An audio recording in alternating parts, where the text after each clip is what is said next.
Hi friends, my name is Cleopatra, and in today's video I'm going to be giving you a tour of everything that is on my iPad, and I'm also going to be sharing how I use it for school and everything in terms of productivity. I really hope this video helps, and let's just get started. Now we're going to get into accessories and talking about the actual iPad itself. So this is the iPad that I use. This is the 4th generation iPad Air.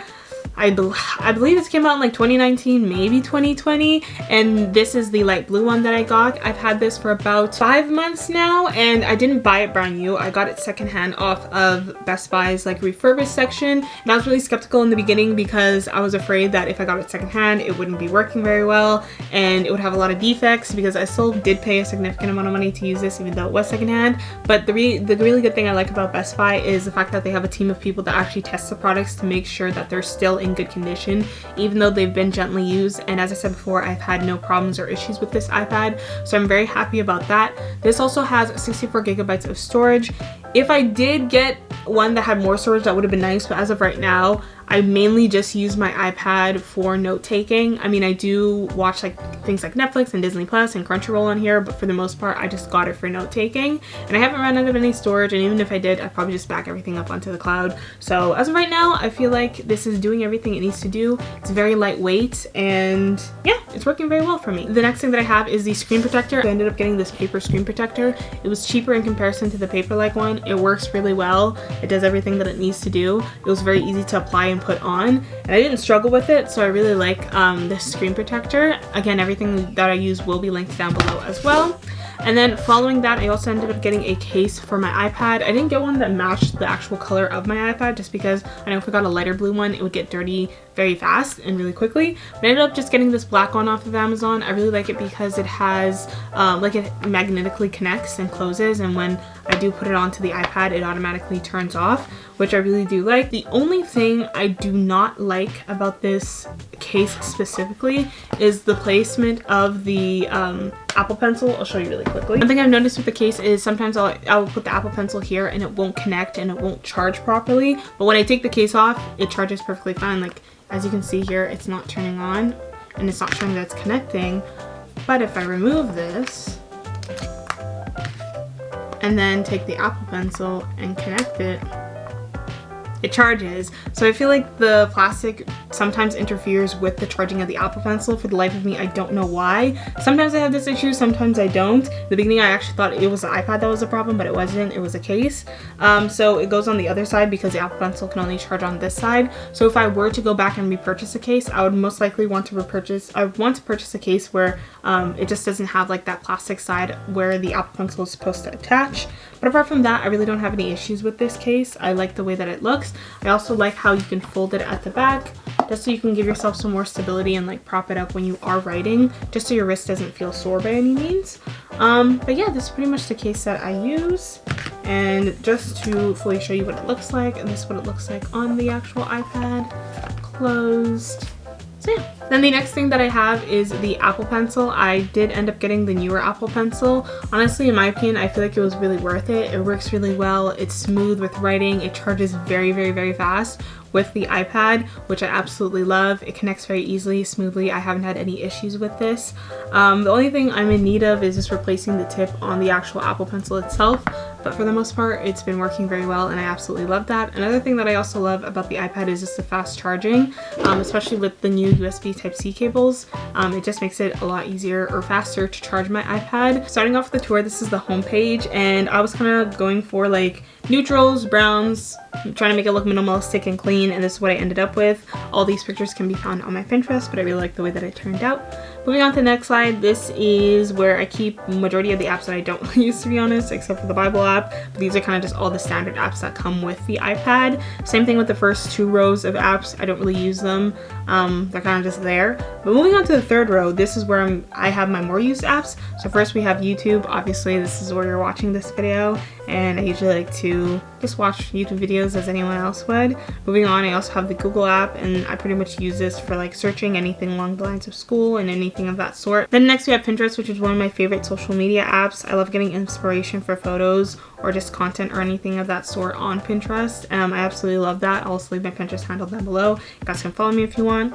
Then I have this entire folder that I use for anything along the lines of just like photo and video creating. I have Lightroom here. I absolutely love Lightroom, like the mobile app version. version because it's free in comparison to the one that you get like on like desktop, and I use it for like editing pictures and everything of that sort, which I absolutely love. Then the next thing I have is Canva. I use Canva so much in order for creating like thumbnails or anything along the lines of content. I love using Canva for that and making my thumbnails. Then next we have Photoshop. To be honest, I don't really like Photoshop as much on the iPad. I actually prefer using it on my laptop in comparison, but for the most part I do have it here because I use it occasionally. Then I also have YouTube Studios. Moving over, this is my uni app, and this is pretty much majority of the apps that I use for university. We have Excel because I am taking an accounting class and I'm learning how to use Excel. Never used it before, so it's quite an experience. I also have Google Docs where I write a lot of my assignments, and then I also have Grammarly that I use as well. It's honestly like a lifesaver in terms of like writing. I love all the features that come with Grammarly, both on the free and premium version. It's really helped advance and enhance my writing skills, so I really appreciate that. Next we have GoodNotes, and GoodNotes I use for taking all of my notes. It does cost money. It is a one-time fee, but I really do like it because I can stay organized with all of my notes. Like these are some of the notes that I'm taking in one of my management courses, and I don't know, it just made writing notes and just taking notes really easy. I also like the dark aesthetic on the like GoodNotes app as well. And then we also have Notion, and this is pretty much the app that I use to pretty much organize my entire life. I need to sign in right now. I don't know why I'm signed out, but I do like using Notion to organize myself and my life and everything along the lines of that. Then next we have the little entertainment folder. I just have Netflix here, Disney Plus, and Crunchyroll.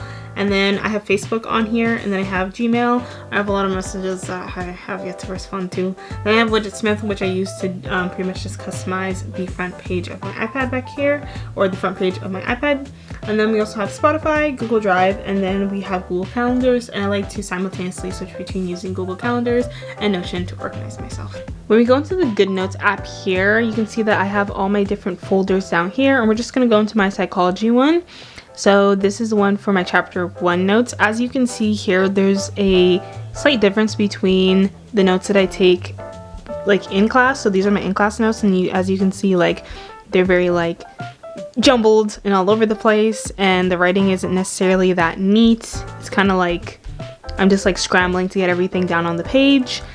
And when we move over, these are the notes that I actually took at home. You can see that there is slightly a bit more color, and I'm able to like box things and use a bit more of like color to differentiate the difference between like the title page, subtopics, names, any type of vocabulary things that I have to pay attention to. I really like to star or box things that are really important or very important concepts, and just kind of organize my notes in this manner, and I find that it's easier for me to navigate through them, or even if somebody else needs to take a picture of these notes, it's easy for them to like read through them as well. Another little tool that I found that really helps with writing on the iPad, or specifically in GoodNotes, is this little magnifying glass feature. Oh my goodness, that was an accident. Is this little magnifying glass feature right here, and as you can see, it kind of zooms in on wherever you're writing, so it's easier for you to write. And I tend to find that I've been using this for like, I literally discovered about this like maybe like like a week ago or something like that, and it's really changed the game and the way that I've written my notes. Like these are the notes that I took before I started using the magnifying glass. Again, not too bad, but you know, the writing could definitely be better, and I feel like it could be sharper and cleaner. And then these are the notes that I took using the magnifying glass, and as you can see, I feel like the writing is more consistent. Everything looks more neat and organized. Even though I'm trying to quickly jot things down in my class, it makes it far easier for me to do so. And I like the way that it looks very clean, sharp, and precise. So yeah, so there are a lot of features within GoodNotes itself that I really do like, and some of the features are you can actually record your lectures while your professor is talking, which I feel like is really nice because sometimes my professors talk relatively fast and I can't always keep up with everything that they're saying. I'm just trying to open the app really quickly. Another thing that I also like about the app is kind of like the customization and almost like the creative freedom that you have with taking notes. I also like how you can just simply just place diagrams into your notes as well. It makes it easy for me to just copy a graph or even a diagram off of Google and honestly just pop it into my notes, which I really appreciate as well.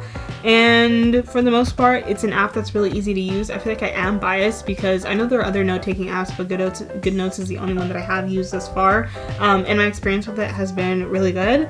What else? Oh, another feature that I really like about GoodNotes is their flashcard feature inside here. I don't make physical flashcards, I just make them within GoodNotes, and I really like it because the GoodNotes flashcards, you can use spaced repetition with them, allowing you to like retain the information for a longer period of time, which I actually appreciate, and it makes it far easier to study as well. For me personally, I feel like as a student, investing into getting an iPad was probably one of the best decisions I've made thus far in my academic career. I tend to find that my iPad just makes learning and my experience with taking notes and just being a student far easier. I have everything all in one place, and it just makes it easier for me to access documents, files, take notes, learn, and just create a space and an environment where I can kind of just continue to come back to. And I feel like having everything on here, not just being able to take my notes on here, but also having access to things such as Microsoft or even Google as well, makes my learning experience far easier, and I feel like it really enhances the way that I learn in my learning experience. I feel that way. So I feel like if you are debating whether you should get an iPad, I feel like it definitely is a good purchase. You finally reached the end of today's video. Thank you so much for watching. I really hope that this video helped you guys out, and I really hope you enjoyed it. Thank you so much, and I'll see you again next time. Bye!